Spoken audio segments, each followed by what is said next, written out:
షేక్ అన్వర్ గారి millionaires wealth creation workshop November 20న నిర్వహిస్తున్న ప్రోగ్రాంలో జాయిన్ అవ్వాలనుకుంటే వెంటనే సంప్రదించండి.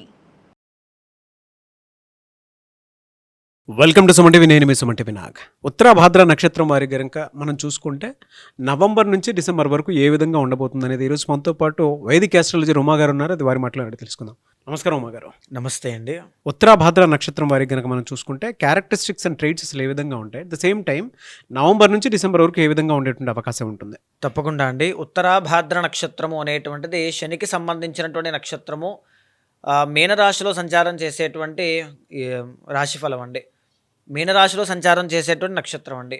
ఇక్కడ నాగరాజు గారు ఏ నక్షత్రం కోసమైనా మనం మాట్లాడేటప్పుడు వారి యొక్క క్యారెక్టరిస్టిక్స్ కానీ గుణగణాలు చెప్పుకొని మనం మాట్లాడడం వల్ల కొంచెం ఇంపాక్ట్ అనేటువంటిది బాగా క్రియేట్ చేస్తుంది. వాళ్ళు కూడా వాళ్ళ లోటుపాట్లు సరిదిద్దుకోవడానికి చాలా బాగా ఉపయోగపడుతుంది. సో ఈ విధంగా మనం చూస్తే కనుక ఉత్తరాభాద్ర నక్షత్రం ద ఒరిజినల్ ఫస్ట్ లార్డ్ వీళ్ళకి గురువు అవుతారండి. సో ఇక్కడ గురువు అవ్వడం, అధిపతి శని అవ్వడం, ఇది అర్థం ఏంటి అంటే ఎంత వ్యతిరేకమైనటువంటి పరిస్థితుల్లో పుట్టినప్పటికీ కూడా డివోషనల్గా స్పిరిచువల్గా జీవితంలో ఎదగడానికి చాలా బాగా ఆస్కారం ఉంటుందండి. అండ్ ఈవెన్ వీళ్ళకి ఎంత పెద్ద బ్యాక్గ్రౌండ్ ఉన్నా సరే, ఐశ్వర్యవంతమైన కుటుంబంలో జన్మించిన మనీ ఉన్నా, సక్సెస్ ఉన్నా, ఏమున్నా వీళ్ళు మాత్రం ఒంటరి పోరాటం చేయాల్సిందే. ఎందుకంటే గురువు శని కాంబినేషన్. శని ఎప్పుడు కూడా ఇండివిజువల్, గురుడు ఎప్పుడు కూడా ఐశ్వర్యవంతమైనటువంటి కుటుంబం అండి. సో రెండు క్వైట్ ఆపోజిట్గా ఉంటారు. అంటే వీళ్ళకి బ్యాక్ ఎండ్ నుండి సపోర్ట్ ఉండేటువంటి అవకాశాలు చాలా తక్కువ ఉంటాయి. The original 11th and 12th lord వీళ్ళకి శని అవ్వడము. దీనివల్ల ఏంటి అంటే చెడు సహవాస దోషాలు కావచ్చు, లేకపోతే లీగల్ లిటిగేషన్స్లో ఇరుక్కునేటువంటి అవకాశాలు కావచ్చు, లేకపోతే కాంట్రవర్సీలో ఇరుక్కునేటువంటి అవకాశాలు కావచ్చు, వీళ్ళ లైఫ్లో ఎక్కువగా కనబడుతూ ఉంటాయండి. The original 2nd and 9th lord వీళ్ళకి కుజుడు నాగరాజు గారు. సో ఎప్పుడైతే వీళ్ళకి ఆ కుజుడు అవుతారో జీవితంలో వీళ్ళు రిస్క్ తీసుకుంటేనే వీళ్ళకి సక్సెస్ అనేటువంటిది వస్తుంది.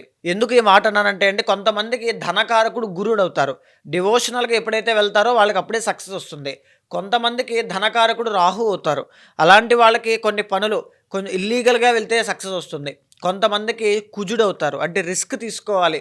ఎందుకంటే మాస్గా డేరింగ్గా స్టెప్ వేయగలిగితే ఖచ్చితంగా వీళ్ళకి ధనము అనేటువంటిది విపరీతంగా వస్తుందండి. అండ్ ఈవెన్ 9th లార్డ్ ఎప్పుడైతే కుజుడు అవుతారో రియల్ ఎస్టేట్ బాగా రాణిస్తూ ఉంటుంది. తర్వాత కన్స్ట్రక్షన్ ఫీల్డ్ బాగా రాణిస్తుంది. పోలీసులుగా, ఆర్మీ కానీ, సోల్జర్స్ కానీ, సాఫ్ట్వేర్ ఇంజనీర్స్ కానీ చాలా బాగా రాణిస్తారండి. దీంట్లో 3rd అండ్ 8th లార్డ్ అనేటువంటి ఆయన శుక్రుడు కాబట్టి లవ్ ఫెయిల్యూర్స్ అనేటువంటి వాళ్ళు చాలా ఎక్కువగా చూస్తారు దీంట్లో. తర్వాత ఏంటంటే సిబ్లింగ్స్తో కూడా రిలేషన్ సరిగ్గా ఉండకపోవడం కానీ, హార్మోనల్ ఇంబ్యాలెన్సెస్ కానీ, లేకపోతే గైనిక్ ఇష్యూస్ కానీ ఎక్కువగా కనబడుతూ ఉంటాయండి. అష్టమాధిపతి ఎప్పుడైతే శుక్రుడు అవుతున్నారో మగవాళ్ళకైతే మ్యారిటల్ లైఫ్లో ప్రాబ్లమ్స్ ఉంటాయి, ఆడవాళ్ళకైతే హార్మోనల్ ఇంబ్యాలెన్సెస్ ఖచ్చితంగా కనబడతాయండి. The original 4th and 7th lord పెళ్ళి అనేటువంటిది జీవితంలో ఒక మలుపు తిప్పేటువంటి సంఘటనలుగా ఉంటుంది వీళ్ళకి. అంటే ఎలా ఉంటుంది అంటే పెళ్లి చేసుకున్న తర్వాత ఫ్యామిలీ నుంచి దూరంగా రావాల్సిన పరిస్థితులు కానీ, బిజినెస్లో అప్స్ అండ్ డౌన్స్ అనేటువంటివి చూడడం కానీ, హైయర్ ఎడ్యుకేషన్ మధ్యలో ఆగిపోవడం కానీ, లేకపోతే పార్ట్నర్షిప్తో ఏదైనా గొడవలు కానీ, ఇలాంటివన్నీ ఎక్కువగా కనబడుతూ ఉంటాయి. అంటే ఫ్యామిలీకి, మ్యారేజ్కి చాలా ఇంటర్ కనెక్షన్స్ అనేటువంటివి చాలా ఉంటాయి. ఇన్నర్ డైనమిక్స్ అండి అన్నీ కూడా. ఒక మన సంఘటన జరిగింది అంటే దాని యొక్క రిఫ్లెక్షన్ చాలా సంఘటనలు జరుగుతూ ఉంటాయి. అలాగ మ్యారేజ్ అనేటువంటి దానివల్ల ఫ్యామిలీలో చాలా మార్పులు వస్తాయండి. అండ్ ఈవెన్ 5th లార్డ్ వీళ్ళకి చంద్రుడు అవడం వల్ల వీళ్ళకి సంతానం కలిగిన తర్వాత ప్రశాంతత అనేటువంటిది ఉంటుంది. అండ్ ఈవెన్ ఏంటి అంటే సంతాన దోషం కూడా ఉంటుందండి. ఏదైనా మిస్క్యారీస్ అవ్వడం కానీ, లేకపోతే యూజువల్గా వీళ్ళకి సంతానం లేట్ అవ్వడం కానీ, ఇలాంటివన్నీ ఎక్కువగా కనబడుతుంటాయి. ద ఒరిజినల్ 6th లార్డ్ వీళ్ళకి రవి అవ్వడం వల్ల హార్ట్కి సంబంధించిన ఆరోగ్య సమస్యలు, టెన్షన్స్ చాలా ఎక్కువగా తీసేసుకుంటారు. ఓవర్ థింకింగ్స్ అనేటువంటివి చాలా ఎక్కువగా ఉంటాయి. ఈవెన్ డబ్బు నిలబడదండి, విపరీతంగా ఖర్చులు విపరీతంగా ఖర్చు అవుతూ ఉంటాయి. అండ్ ఈవెన్ వీళ్ళ చుట్టుపక్కన ఉండేటువంటి వాళ్ళని పోషించడానికే వీళ్ళు పుట్టారేమో అనే విధంగా ఉంటుందన్నమాట. 12th లార్డ్ శని కాబట్టి. 6th లార్డ్ రవి ఎప్పుడైతే అవుతారో ఫాదర్ రిలేటెడ్ ప్రాబ్లమ్స్ అనేటువంటివి ఇబ్బంది పెడతాయండి. తండ్రి తీసుకునేటువంటి నిర్ణయాలన్నీ కూడా వ్యతిరేకమైన ఫలితాలు ఈ యొక్క జాతకుడి మీద పడడం కానీ, జాతకురాలి మీద పడడం కానీ, తండ్రి యొక్క అనారోగ్య సమస్యలు ఈ జాతకులను ఇబ్బంది పెట్టడం కానీ, తండ్రి యొక్క మరణము ఇబ్బంది పెట్టడం కానీ, ఈ రకంగా చాలా రకాలుగా తండ్రి అనేటువంటిది ఒక మిస్టరీలా కనబడుతూ ఉంటుందన్నమాట. The original 1st and 10th lord వీళ్ళకి గురుడు అవుతున్నారండి. వీళ్ళ జీవితంలో రాజయోగం పట్టాలి అంటే ఎక్కువగా శివ ఆరాధన అనేటువంటిది చేయాలి, ఎక్కువగా డివోషనల్గా ముందుకు వెళ్ళాలి. వీళ్ళకి కర్మానుభవము అనేటువంటిది కానీ, కొంతమంది దేవుణ్ణి పూజిస్తే వెంటనే సిద్ధిస్తాయి, కొంతమంది ఎంత పూజించినా సిద్ధించవండి. వీళ్ళకి ఏంటి అంటే గురువారము అనేటువంటిది చాలా బాగా కలిసి వచ్చేటువంటి రోజు. శివ ఆరాధన బాగా కలిసి వచ్చేటువంటిది. ఈ ఉత్తరాభాద్ర నక్షత్రం మీనరాశికి సంబంధించిన జాతకులు కనకపుష్యరాగం అనేటువంటిది కుడి చేతి చూపుడు వేలుకి పెట్టుకుంటే లైఫ్లో గ్రోత్ అనేటువంటిది, కెరీర్ గ్రోత్ అనేటువంటి, కెరీర్ ఎక్స్పాండ్ అవ్వడానికి చాలా బాగుంటుందండి. సో ఇలాంటి క్యారెక్టరిస్టిక్స్ ఉన్నటువంటి ఉత్తరాభాద్ర నక్షత్రం వాళ్ళకి నవంబర్ డిసెంబర్ మాసాల్లో ఏ విధంగా కనబడుతోంది మనం చూస్తే కనుక అండి, ఫస్ట్ ఆఫ్ ఆల్ గోచారంలో డిసెంబర్ 5వ తారీఖు దాకా గురు బలము అనేటువంటిది చాలా బాగుందండి. అంటే ఎప్పుడో రావాల్సినటువంటి గురుబలము ఈసారి అతిచారం వల్ల చాలా తొందరగా మీకు పంచమ స్థానంలోకి, కర్కాటక రాశిలోకి, ఎగ్జాల్టేషన్లోకి రావడం వల్ల మీ కెరీర్ ఎక్స్పాండ్ అవుతుంది. అంటే కొత్త కొత్త ఆలోచనలు, కొత్త కొత్త విధానాలు, కొత్త కొత్త ప్రయత్నాలు, అవకాశాలు, ఉద్యోగ, వ్యాపార, వ్యవసాయ, వాణిజ్యాల్లో మంచి గ్రోత్ అనేటువంటి చూస్తారు. ఈవెన్ ఇక్కడ ఏంటంటే నాగరాజు గారు ఫస్ట్ అండ్ 10th లార్డ్ గురుడు 5th హౌస్లో ఎగ్జాల్టేషన్లో ఉన్నారు. సంతానం కోసం ప్రయత్నం చేస్తున్న ఏ ఉత్తరాభాద్ర నక్షత్రం వాళ్ళకైనా ఖచ్చితంగా సంతానం కలుగుతుంది. వివాహ ప్రయత్నాలు చేస్తుంటే అవన్నీ అనుకూలిస్తాయి. ఉద్యోగ ప్రయత్నాల్లో గ్రోత్ అనేటువంటిది కోరుకుంటే ఖచ్చితంగా అవన్నీ ఉంటాయి. ఈవెన్ చెప్పుకోవాలంటే అండి, గురువు అనేటువంటి ఆయన బాగున్నప్పుడు పేరు ప్రఖ్యాతలు, గౌరవ మర్యాదలు పెరుగుతాయండి.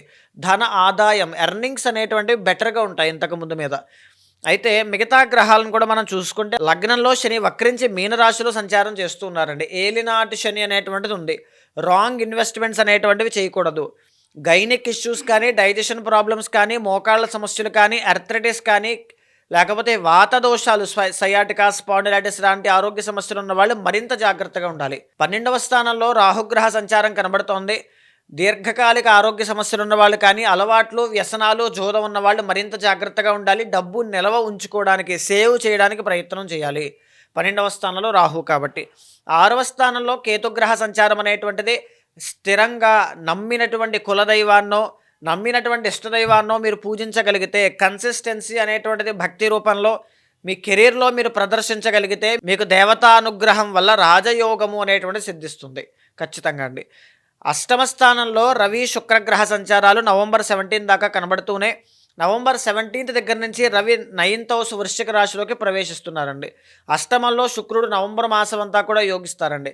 విమెన్ క్లాతింగ్ కానీ, ఈ సినీ నాటక కళారంగాలు కానీ, ఇంటీరియర్ డిజైనింగ్స్ కానీ, ఫర్నిచర్ షాప్స్ కానీ, శుక్రుడికి సంబంధించిన కళల్లో ఎవరైతే ఉంటారో వాళ్ళకి మంచి అవకాశాలు, రాణింపు 8వ స్థానం వల్ల నవంబర్ మాసం అంతా ఉంటుంది.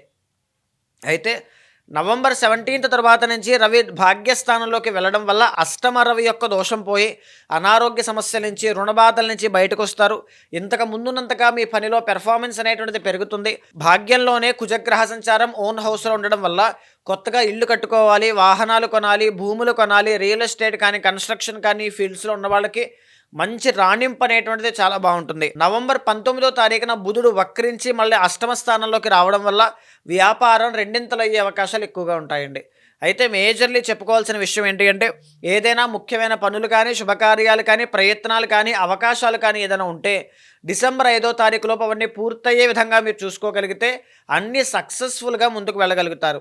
డిసెంబర్ 5 దాటితే గురుబలం తగ్గుతుంది కాబట్టి డిసెంబర్ మాసం అంతా కూడా గురువారం నాడు పసుపు రంగు వస్త్రాలు ధరించడం కానీ, స్నానం చేసేటప్పుడు పసుపు కొద్దిగా వేసుకుని స్నానం చేయడం కానీ, లేకపోతే శివుడికి పంచామృతాలతో అభిషేకం చేయించడం కానీ, కుక్కలకి ఆహారం తినిపించడం కానీ చేయండి.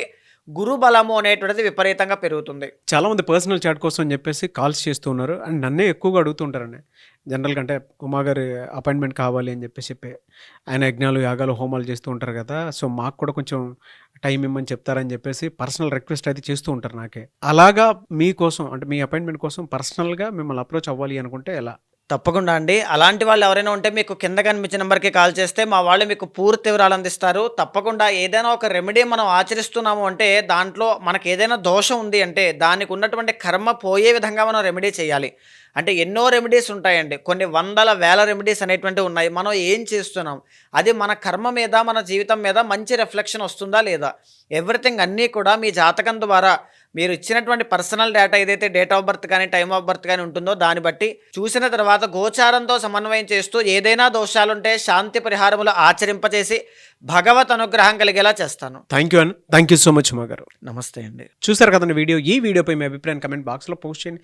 ముఖ్యంగా మీరు కనుక ఉమాగారి అపాయింట్మెంట్ కోసం కనుక ప్రయత్నం చేస్తున్నట్లయితే స్క్రీన్ మీద మీ కాంటాక్ట్ నెంబర్ కనిపిస్తుంది, దాన్ని మీరు కాల్ ఆర్ మెసేజ్ వాట్సాప్ చేసి వెంటనే అపాయింట్మెంట్ బుక్ చేసుకోండి. ఈ వీడియో లైక్ చేయండి, షేర్ మాత్రం తప్పకుండా చేయండి. ఇలాంటి మరిన్ని వీడియోస్ కోసం మా ఛానల్ ఫాలో అవ్వండి. Thank you.